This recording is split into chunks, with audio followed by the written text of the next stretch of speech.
Keith Radford. Something special today if you've grown up in Western New York or Southern Ontario, and you're going to look down at the screen and go, I know him. He's been in my house for decades. It's doing the news on WKBW in Buffalo. And I'm really pleased to have as our guest today, Keith Radford. How you doing, Keith? Patsy, how you doing, buddy? I'm doing really well. Keith and I used to work together. It's almost 50 years ago now. 50 years, yeah. 1971. Yeah. We were just kids. Yeah, I know. It's funny. I was thinking because I was talking to a bunch of the guys, just like I'm doing with you, and it's kind of like we were in high school, and when you start talking to somebody from that time, it's like all time drops away, everything drops away. You're back in that kid thing, and we all did something that other people didn't have a shot to do, and part of a kind of a weird and unique group, which is pretty cool. So what we're going to do today, I want to go through your career. I want to talk about being at CKLW, which is what I've been doing for everybody, try to leave something for posterity and the way it really was. And I'm going to be talking to Randall Carlisle tomorrow and you today, and to get a glimpse into the newsroom, which most people, they don't really get it right, because that was a pretty awesome newsroom and a lot of awesome stuff happened there. You did something that to me, it was like crazy. You've been in broadcasting 50 years and you just retired, but it was like 50 years to the day. Like, who does that? Like, how do you?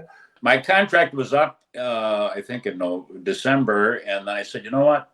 I'm going to stay 6 more months till July 1st. And that'll be 50 years to the day that I walked in the front door at CKLW Television and Radio on Riverside Drive in Windsor, Ontario. So yeah, that's amazing. It's also kind of amazing. It's kind of, you have a few anomalies. Like, you started in television, and I don't know, fair to say the stepping stone was radio, that got you, on air into television.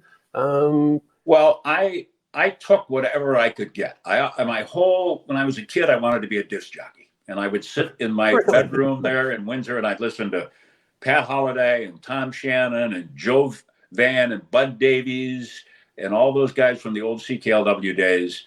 I just took a job because my mother happened to know the new general manager of CKLW, Gordon Ashworth. Remember him? Oh, yeah. And there was a summer relief fill in while the guys were on vacation for a general technician. So I said, yeah, I'll take it.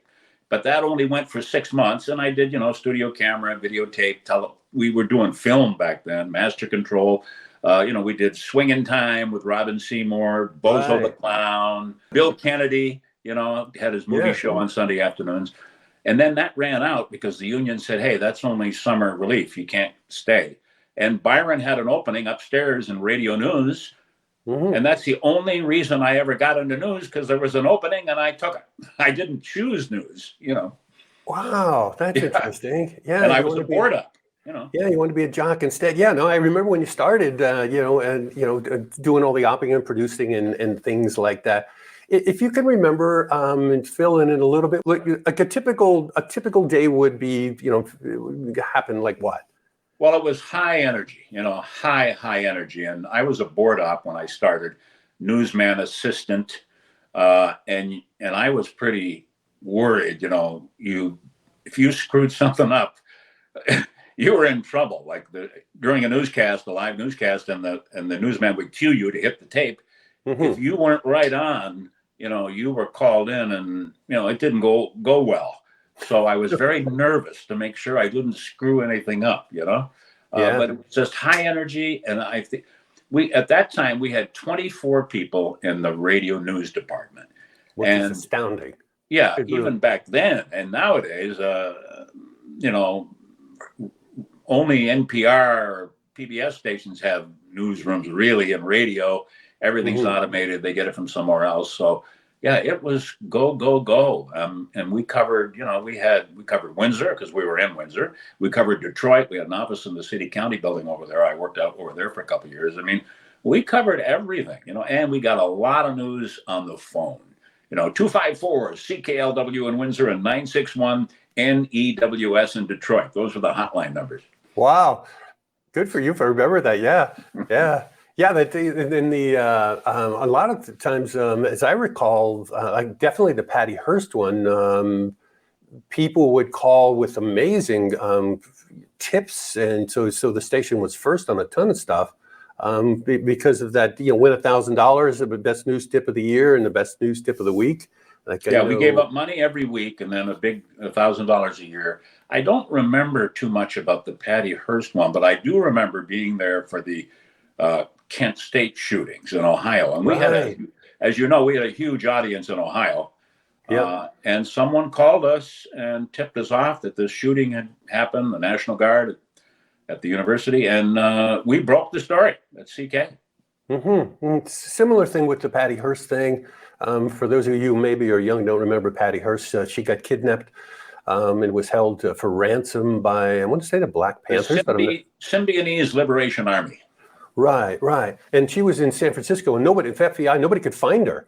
And then there was a tip that the station got from somebody who used to live in Detroit and wanted to win the $1,000 of where she was in San Francisco. So CKLW broke the story of here's where she is, and then they found her. I mean, what's the odds of that happening? Every New Year's day after New Year's Day, I remember they would come into the lobby and take pictures, and the $1,000 winner would have their picture taken with Byron, and they'd be handing them the check. There was a lot of people like yourself, who went on to, let me back up a little bit. During the time, because 2020 News was, I don't know, what's the word, a bit sensationalistic maybe, or really it didn't do the normal staid type of news. It was more, made it interesting to an average person the way the writing was and the delivery and all of that stuff. But a lot of regular news organizations, sort of would trash it out, 2020 News. But I found really incredibly interesting. People like you, I mean, you go in and you're like an anchor for 30 years. You're the guy. You're the news guy of Buffalo. And Randall. You know what they call me? They called me the Bill Bonds of Buffalo. And Bill Bonds was one of my, mentors, my heroes. That's who I watched as a kid. He was the anchor on WXYZ in Detroit for many years. Yeah, he was great. He was awesome. Yeah. But I mean, you and, and Randall basically, did the same thing in Salt Lake City, and Bob Lozier on CNN and Joe Donovan on WWJ. I guess where I'm going with this is, all the people that were in that newsroom, it's like, oh, I don't know, is that really news? They all ended up being icons of news pretty much everywhere, that's a professional, and times change. And that was, you couldn't get away with that today, what we did 50 years ago. And to say it was unusual would be an understatement. And it was mainly the writing and the delivery. And sometimes it did get a little out of control. And, you look back now and you kind of cringe like, oh, man, did I say that? But Grant Hudson was the king of, writing all the, the copy and the alliterations and the things that went down, like the, Louisville baseball, Louisville slugger and things like that really you couldn't get away with today. But people certainly remembered it. And even though we were a little outlandish at times, we still covered the news every day. 100%. Yeah. And covered it really well. I mean, you got everything you did ever want to know. And as a matter of fact, usually, like the Patty Hearst, more than other places. You'd actually find out stuff ahead of time and, and with, depth and all of that stuff. I vaguely recall, and I'm not quite sure if you were there then or you had moved on to Ottawa, which we'll get to, that there was a time where, from my memory, that they were keeping track of the amount of words that you could keep the same in the same sentence. And I did 7, I did 8 this time, I did 9, that kind of stuff. So say something with a B, like the battered, bloated body of the bilingual, but there's 6. Somebody else would try to top that. Were you there then, or no? Oh yeah. Bodies 3 bags full. Stuff like that. Grant Hudson would sit there with a big cigar, lean back in his chair, and come up. You could see the things popping out of his head. And then Randall, to a lesser extent, they would have a little thing going. Who could better the other one. And then Lee Marshall was also a big one who really got into that stuff. Yes. I didn't myself I was kind of a moderate there. I tried to be a little more standard. Bluesy? Standard? Yeah. Yeah. For everybody watching, Lee Marshall became, he's not with us anymore, but for many, many years, he was the voice of Tony the Tiger for Kellogg's. Right. It's great. That was him. Yeah. And then another guy that went on to do, he did the wrestling shows on cable TV. He was the announcer and host of a lot of those WWE shows. You did something, as I recall, I could be confused and maybe it was somebody else, but I thought it was you. Most people are aware of Byron McGregor doing the recording The Americans, and it was huge. And I think even Byron did that at the Super Bowl. It went on and on. But that, as I recall, that would not have happened if it weren't for you. Do I have that right? Yeah, there were a lot. There are a lot of different stories about how exactly that all happens, but I remember it clearly. So here's what happened in a nutshell. Mm-hmm. We had a show on every Sunday morning at 8 or 9 a.m. on CKLW AM called Canada Now, which was 100% Canadian content. And we only had that to placate the CRTC, to keep the Canadian government happy, because we were always criticized for being too American since we were in Canada. So we did this 1-hour show. They buried it early on Sunday morning, and I was the producer of that, along with anchoring the news. And I was always looking for Canadian stories that would, attract U.S. and Canadian viewers or listeners. So I heard about this commentary that Gordon Sinclair from CFRB in Toronto had done to thank Americans for what they did on the world stage. And he thought it was not fair that the Americans took so much, were criticized so much for being, people didn't like Americans because they were so successful, on the world stage. Yeah. So he did it. So I heard about it, and I called up CFRB's newsroom in Toronto, and I was going to ask them if they would send me a copy, and I put it on the show. So I called, and Gordon Sinclair actually answered the phone. So nice. I told him who I was. He said, "Yeah, sure, I'll send you a copy." I said, "Okay." Well, I thought he was going to send me the audio copy of the actual commentary that he did. He misunderstood me, and he sent me the script. So I grabbed whoever I could catch in the hall one day, and Byron was there. So I grabbed Byron, I put him in the studio. I said, "Just read this." He read it. I went in the Rosie Trombley's music library, and I got some Bridge Over Troubled Waters instrumental to put underneath it. We did it, recorded it, put it on the show that day, and then all hell broke loose. Armin Baladian, the record producer over in Detroit, heard it. He got a hold of, I guess, Herb, our general manager, or Byron, and said, "Hey, I want to put that out as a record. It'd be a huge hit." Sure enough, they said, "Okay, let's do that. But, we don't have any rights to this." So we got a hold of Sinclair, and we worked out a deal where, okay, all the money made will go to the American Red Cross. So they recorded it in the studio, put it out, and it was a huge, I don't know, it was 1, 2, 3 million copies. Yeah, at least 3 million. Yeah. That's the first time, because then it came out a second time. Well, they put it on an album then. And they made a whole album, and Randall had written a couple of, and I think Randall and I are listed on that album as co-writers or something.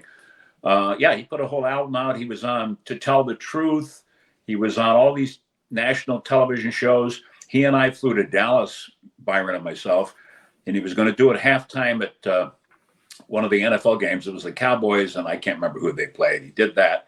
So, it turned out to be a very big thing for him and for the station, and it made money for the Red Cross, and that's how it all happened. When you were there and you're watching the other news people before you got on the air and stuff like that, before you became a reporter, right? You started becoming a reporter in Detroit. They would send you. Well, you know how that happened? I was a board op, and I edited tapes and edited sound bites and ran the board for the news guys.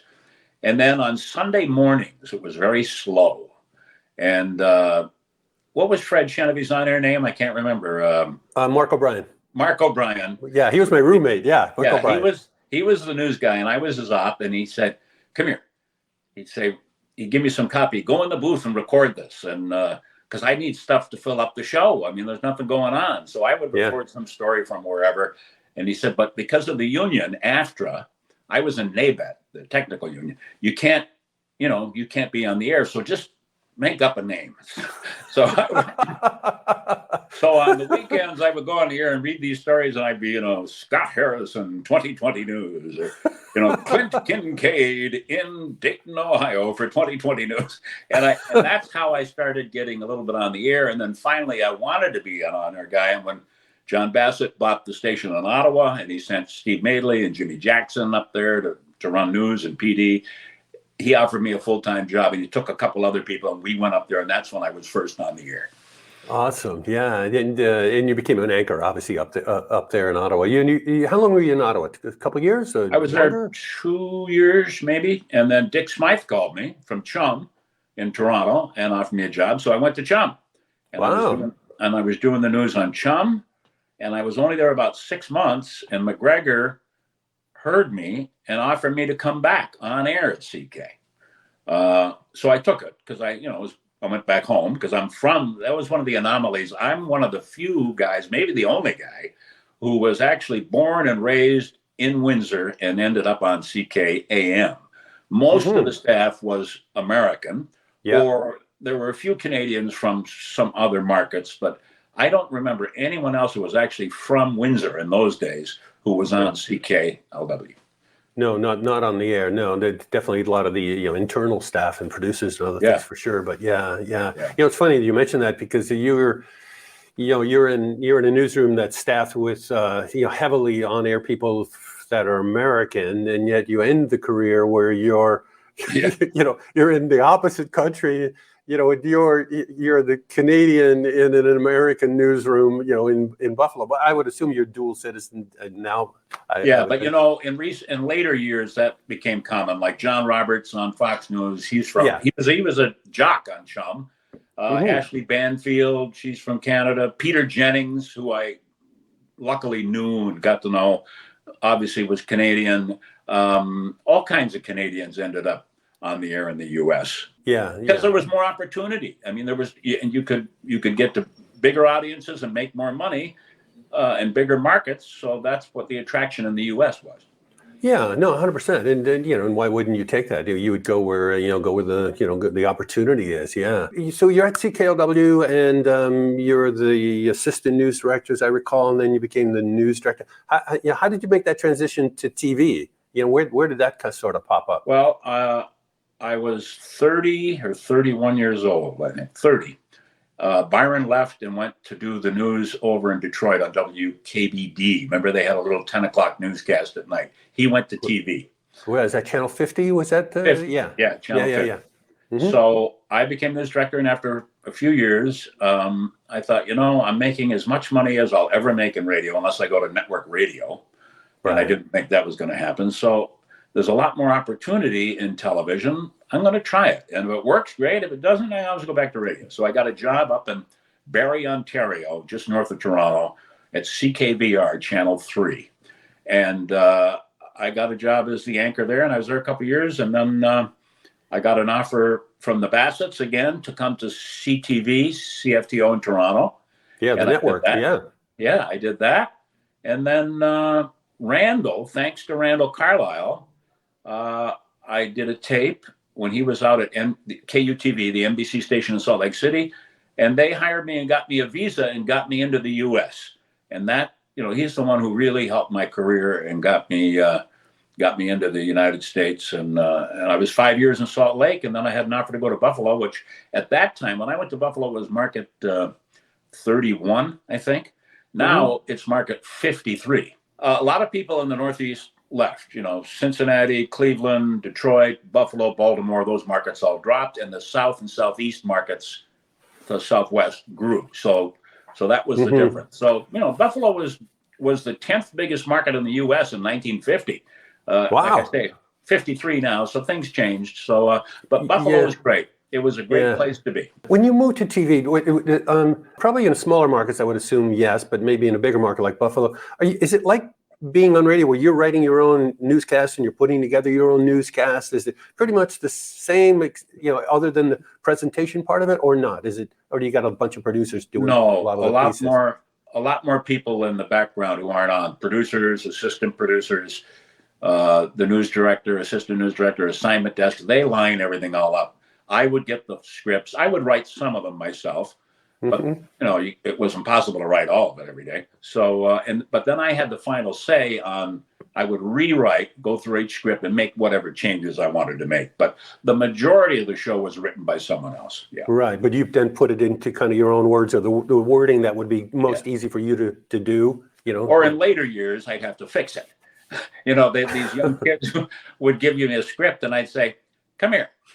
Did you read this at all before you gave it to me? Because it makes no sense whatsoever." And they'd be, oh, yeah. Or I could tell in 15 seconds if they were either a Republican or a Democrat. And I'd say, "Come here.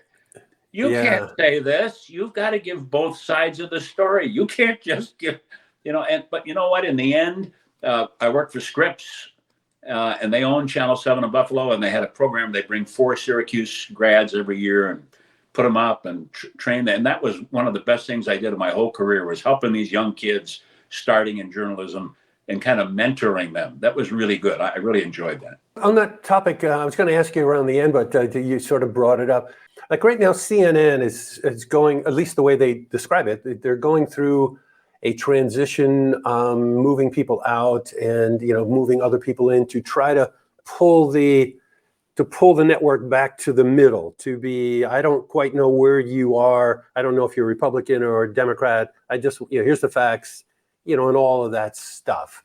Good idea, bad idea? You think it'll work? Too late to do that now? What do you think? I mean, you've got like a million years in news. Well, it used to be easy. You just went on and you gave the news, and you gave both sides of the story and let both sides speak. Well, that all changed, and it really started with cable, all news, cable TV.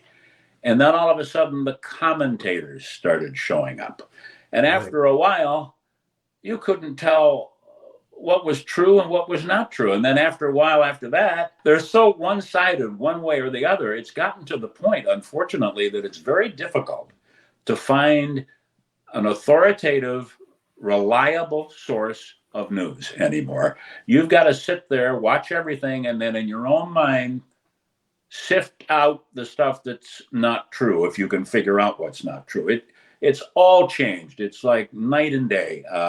So hopefully some of these people will get back to the middle ground where they're supposed to be. I mean, I never gave my personal feelings or commentary on anything my whole 50 years, because I wasn't a commentator. And if you're a commentator, okay, like Fox News, it is what it is. Yeah, it's commentators mainly. I mean, not totally, but mainly. So you just have to understand what it is you're watching. I would think if you're a network person, it might be easier to kind of take a side than if you were a local person like you are. In other words, you're in a city, because if you're walking around, all of a sudden people may not like you, and they see you because you're in the community, as opposed to a network person, who's in New York and and somebody in Denver is never ever going to see them. And I would think that being on TV and you're out in the community, you would feel some onus to always act a particular way, like you're always sort of on because you're the face of the station and all that sort of stuff. There's a lot more bias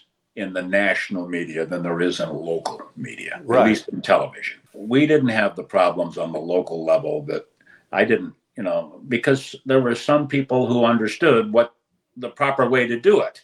And, but I don't know what's happened to the networks, if it's and it's not the on-air people so much. It's because they don't have control. It's the producers, the senior producers, the news directors, the head of news. They direct the way things go. So on the local level, you're much more likely to get a true picture of what's going on. Let's switch gears. And O.J. Simpson in all of that, happens. The Bronco, the whole thing.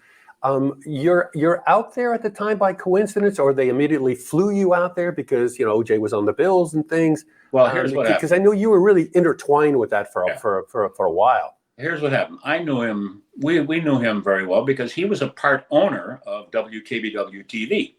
No way. Oh wow. Yeah. It was owned by Cap Cities, and when Cap Cities bought the ABC TV network, they had to divest some things. They sold WKBW because Warren Buffett owned the Buffalo News, and he was a big Cap City's shareholder. So they sold WXYZ TV and kept WJR radio in Detroit. They couldn't keep both. So things happened. So anyway, I knew OJ. He was in town a lot. He had a bar. He was part owner of a bar there. So anyway, this thing happens. So I flew out there with a photographer and went right to his house. Satellite trucks all up and down the street. And this is a fancy street in Brentwood outside of Los Angeles. Mm-hmm. And it was just a zoo.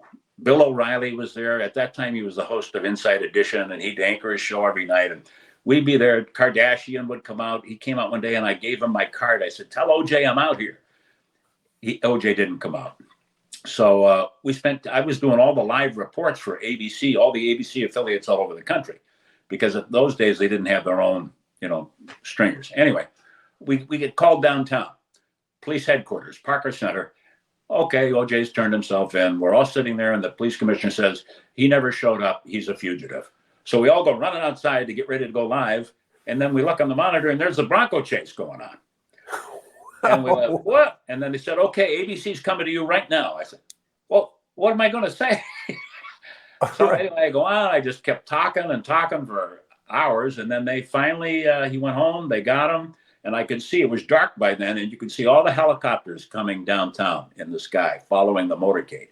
And I was standing in the driveway behind the police headquarters, and they car pulled in, and OJ was sitting in the middle seat, in the back seat, policemen on each side of him, and he looked very down.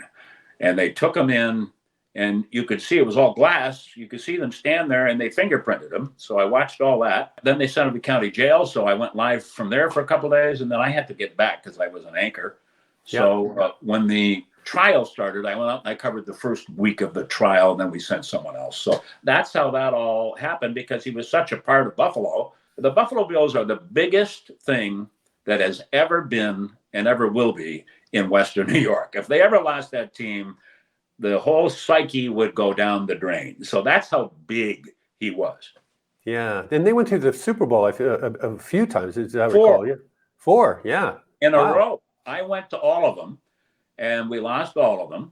But no one will ever go to 4 Super Bowls in a row again. I don't think. Anyway. Yeah. I mean, that's a heck of a feat. I mean, you've done a lot of cool stuff. I vaguely recall that when Elvis died, you got sent to Graceland to handle that. Yeah, I was still in radio then at CKLW. Elvis died, and I said, you know what, I'm going. So I jumped on a plane, flew to Memphis, and as soon as I got there, I saw his airplane parked there, Lisa Marie on the nose. Yeah. All the billboards had already been changed. We miss you, Elvis. Love you, Elvis. I go to Graceland, another absolute zoo. Thousands of people out front. Covered all that, interviewed people, went in, and believe for people who think Elvis, didn't die, he died. Because I saw him in his casket in the foyer. Oh, yeah, they had him laid out in the front foyer, and people could go and walk by for several days. Wow. So he was there. And very bloated. Was he big? Yeah, blue and white. I remember.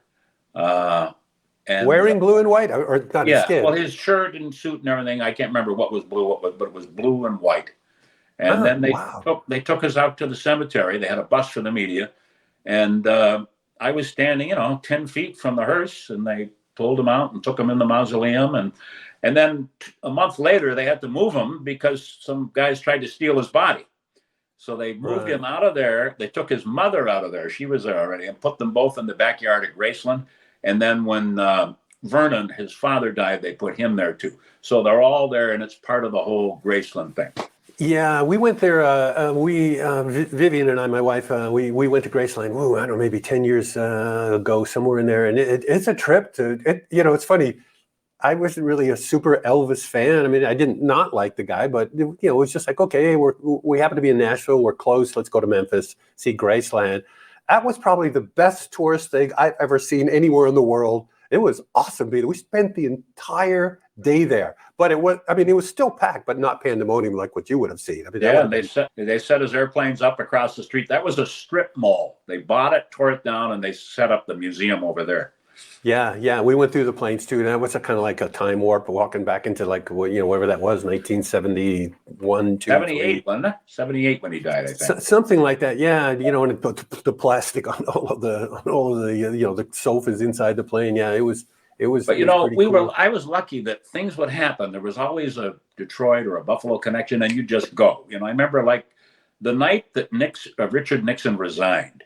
I was at CK. I was news director. I said, "That's it. We're going to Grand Rapids," because we knew Gerald Ford would become the next president. I flew up to Grand Rapids. I went to the Amway Hotel, which is the big hotel there, and spent that night with all of Gerald Ford's brothers and sisters. And we watched Nixon resign on TV. And they're all, oh, our brother's going to be president tomorrow. And then I rented a car and drove back in the middle of the night so I could get the mic quality tape on the air the next morning. Back in those days, there was no computer. There were no, you had to actually bring the tape back or feed it down the phone with those little gator clip things. Yeah. To unscrew the phone thing and clip on. Yeah. Wow, technology. Yeah. Holy wow. Well, you did some pretty cool stuff. I know. I'm not quite sure if it was Gulf War I or II or both. I mean, you did that? It was the first, the Persian Gulf War, and I went over there because the shock and awe thing. Yeah, it's a big air base in Niagara Falls, and the Air Force Reserve guys and ladies were sent over there. So I went and spent 2 weeks with them, and it was just before Christmas. And then I brought all their interviews in the back so their families could see all this on the air, and they gave us Christmas presents to bring back for family. That was kind of, I felt bad leaving them all there. I mean, these people really wanted to be at home. They didn't want to be over in the middle of a desert. Oh, sure.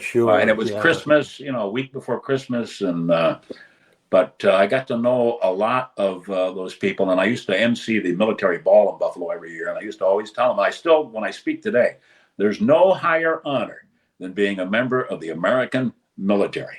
Mm-hmm. We enjoy this life today because of them. Yeah, it's 100% true, and those people are risking their lives and all of that stuff, and somebody else's orders, and okay, you got to kind of do it, and for a lot of things, they get screwed over. Sometimes at the VA, they don't quite get the help that they need, or sometimes they get left behind, and I don't mean in country, but I mean. They have a problem and nobody will help them, which is sad. You think that would be, front and center. The money goes to them first and then everybody else, The best stories I ever did were the military stories in my years on radio and on television. And I did some that were really emotional, and I thought it was the best work I'd ever done. So yeah. Was that the one in Niagara Falls, was that an Air Guard unit? It's the New York Air Guard, and they share the base with the Air Force Reserve, both of them. Right. Yeah. So and it's the Niagara Falls Airport as well. So all three of them are on there. So they would not normally be used to, and probably more so now, but back then they would not be expected to go out of the country because usually when you're part of the National Guard, you kind of have to grab the entire unit to send it in. Basically, it's a home unit. You're protecting home and disasters and things like that. But now it's, they go both ways. They sent the whole unit. They were flying C-130s, and we were over in the United Arab Emirates, is where we were based out of when I was over there with them. And first it was supposed to be 6 months, then 8 months, then a year and a half. They were over there. Yeah, you didn't being in the Emirates, and or did you? Did you see like there's explosions, there's bombings, there's shooting? No, you're too far away. Yeah, I was away. I didn't go in. They moved supplies around to support all the American troops. They were like a transport unit. So. Yeah, it was a cargo, big cargo, those giant cargo planes. Yeah, I can't imagine what it would be like to actually be in the war zone as a correspondent. That's got to be pretty wild. Yeah, I watch these guys now who are over in Ukraine. That's 24/7 and dangerous. Did you ever get to interview like a president or vice president or any of that kind of stuff when you were, I did a few. The first one was Gerald Ford in Detroit when I was at CKLW. I think he was vice president, hadn't become president. Then Jimmy Carter. What was that? Did you do any of them at the White House? I did Ford out at the Detroit airport. Jimmy Carter I did at the Convention Center in Atlanta at the Democratic convention. Right. I did Ronald Reagan at the White House very briefly as he was walking by, and he stopped, and I was there for something else. I did George Bush at the White House because I was there. He made Jack Kemp, the former Buffalo quarterback, his HUD secretary, so we're there for that. And then I did Bill Clinton satellite interview for about 10 minutes. They would make the president available when they were pushing something and they wanted to get some support. So I did him twice, I think. So Really? I did Wow. about 5 of them, I guess. So, but I always remember Reagan. Reagan was about 8 feet tall. He was huge. Really? Yeah. What was he or all of them? Were they nice? Were they friendly? Were they easygoing? Or Yeah, Jimmy Carter he wanted to hurry up and get it over with, and he had things to do. right. But yeah, Reagan was nice. Clinton was nice. Ford was all business. And then, of course, Clinton was pushing some agenda. I don't even remember what it was, and that's what he wanted to talk about. But at least he spoke to me one-on-one, So. Yeah, no, that's fantastic. So you had mentioned that Reagan was walking by and you grabbed him. It's like how's that happen? But I would think that that's the last thing you'd be able to do. Well, I was in the White House. We did this thing with George Bush, and he was going to become the next president. He had been elected, but he hadn't taken office yet. So Reagan was still the president. So we did this thing with Jack Kemp and Bush. He was announcing his cabinet members. And then that ended, and we were leaving, and we walked outside this door, and a couple Secret Service guys said, "Hold on a sec, guys, hold on." And out this door right beside us comes Reagan with, he's, "Hey, hi, how are you?" And I said, "Hey, Mr. President." And I asked him a quick question. I can't even remember what I asked him now because I was kind of like, "Oh," hi. And he stopped for, 30 seconds maybe. And then he went on his way. So that was a fluke. I just ran into him in the White House. Yeah, no, that's pretty cool. And what, I'm just curious, because I'm sure everybody else watching this would be too. Like, what's it like to go into the White House? Like a ton of security, people always with you, handlers along the way. This was before 9/11, so things were a lot different back then. Right. No, as long as you're cleared and you're set, you just can't walk in. But I was expected, and so they issue you credentials. That Secret Service checks you out to make sure you're not, whatever. And you show up at the little guardhouse out front, give them your name, you show your ID, you're on the list, boom, you're in. Wow. Now I'm sure it's a lot different now. Sure, yeah, because the whole world is crazy now. I mean, it really, it really is. Yeah, you spent 34 years, 35, somewhere in there, on KB in Buffalo. Do you ever have thoughts during that time, or had tried to? I'm just sort of curious that to go somewhere else, or network calls or something. You decide to stay, or any of that. You mean now or back when I was working? Yeah, no, back when you were working. Yeah, no, yeah, or now, I guess. I'm too old back when you were working. I'm going to be 72 next birthday. Yeah, no, I know. Yeah. Yeah, I always thought, I had no idea I'd end up 34 years in Buffalo, but it just worked out that way. I had a couple opportunities to go to Philadelphia, Cleveland, Seattle. It didn't work out, but Buffalo was a good market. Close to Toronto, close to New York City. Like the current governor of New York, Kathy Hochul, I've known her for 35 years. She was a town council member in Buffalo, in suburban Buffalo in Hamburg. So, there's always a connection, and you know people and meet people, and Buffalo was good. And I never had the confidence that I would be able to go to on the network level or anything like that.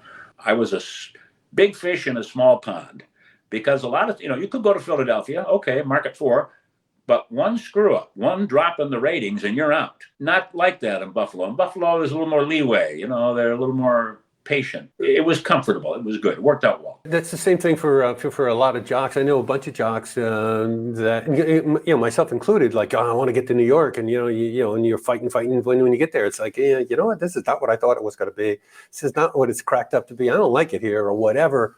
But then, I know some other, jocks where they could be. They would leave Toronto, they would leave some other big city and move to a media market because the quality of life is just 1,000 times better, and they're making really good money, and they're stars and all of that stuff. And it's just a better way to go. Although, Yeah, a and lot of people. things have changed. When I started out on the film crew at CKLW TV, there were 4 people who would go out on a crew: the reporter, the cameraman, the sound man, and a lighting guy. Well, now that 4 is down to 1. They call them MMJs, multimedia journalists. They send these kids out all alone with a computer and a little camera. They shoot it, they edit it in the car, they track it in the car, they email it in. You don't even have to go to the station. They do it. And then after you've done it for broadcast, you got to do it all over again for the Facebook page, the station's website, Twitter, all of these other platforms that weren't around then. I don't know how they do it. I couldn't do it today. It's too much work. And they don't pay what they used to pay. Yeah. The pie for the media is the same, but there are 100 more people eating out of it now. So everybody's got to take a smaller piece. Yeah. Let me ask you kind of a personal question, Bjorn, because you would be in a position where, I would never be, and anybody in radio would not normally be. When the last time we went and visited you, and we're walking around, your hometown with you, and then we went down to a restaurant. It was like, God, I'm blanking on the town that you live at. I'm blanking on Lewiston, yeah, Lewiston, New York. Yeah, like a suburb of Buffalo. So we're walking down the street. Everybody knows him, obviously, because he's been a major anchor for 30 some years. I mean, what's that like? Where everybody knows you, and everybody can recognize you and stuff. Or after a while, you just kind of, it is what it is, and everybody just rolls with it. Or I just think it would be kind of bizarre. Yeah, a weird feeling. You get used to it. It's fine. It's great. No problem. Never bother me. But a funny story. I'm here in Naples, Florida right now. This is where we are in the wintertime. Now, I was in the post office last Christmas, and a lady was a big line, and we're in there, and we started talking. I said, "Oh, where are you from?" She said, "Oh, I'm from Buffalo, New York." I said, "Oh, yeah, really?" And she said, "Yeah, And she didn't know who I was at that point, and so we were talking. I said, because I like to ask people, especially if they don't know who I am. I said, "Well, do you ever watch the news on TV?" She goes, "Oh, yeah, every night, And I said, "Well, what channel do you watch?" She goes, "Well, I don't watch that Radford guy." But, and I said, "Really?" She had no idea. And then after she talked for a little bit more, I said, "Well, that's me." She went, "Oh, I'm sorry. Oh, I'm so sorry." That's why, but she knew of you. That's interesting. Wow. Oh yeah, she knew but she didn't recognize me standing in the line at the post office. Right. I thought that was hilarious. Yeah. That is hilarious. Yeah. Yeah. That's awesome. Yeah. Yeah. This whole thing has been awesome. Yeah. I'm really thrilled and glad that you took the time to out of your retirement in Naples to do this. Hey, really appreciate it. I walked the dog. I go up to the mailbox to get the mail. On a big day, we go to Costco or Walmart. And then I drink a little wine. That's about it, man. Yeah. Retirement is great, isn't it? For stuff like that. Yeah. I mean, I could be dead tomorrow. I don't know. I never thought I'd live this long, and to think that it was almost 52 years ago when you and I were back at CK and I was 19 years old, it's like, where did time go? Yeah, and it's just, it's remarkable to be in media for 50 years, especially in this day and age. Oh my God, that in itself is a remarkable feat, probably to be in any industry for 50 years, but for media. I was so fortunate. I never got fired. And I was never, every time I changed jobs, it was my doing. I never was let go. So I was very grateful that, I didn't have to go through that. Mm-hmm, mm-hmm. Hey, let me ask you a question, and then we'll wrap this up. And I'll tell you me first, maybe to pave the way, just in case you're wondering what to say, how to answer. I'm working, and all of a sudden, at some point, it starts like, I don't know if I like doing this anymore. And then I finally, I just hit the wall where I'm done. You know what I mean? I'm like, I need the door. I'm out of here. I need to retire. Would you have any? Would you like to go back and do it again, or it's like I'm done? Yeah, like I would have no desire to go back and do that stuff again. No, I don't miss work one bit. The only thing I miss is payday. Right. Payday I miss.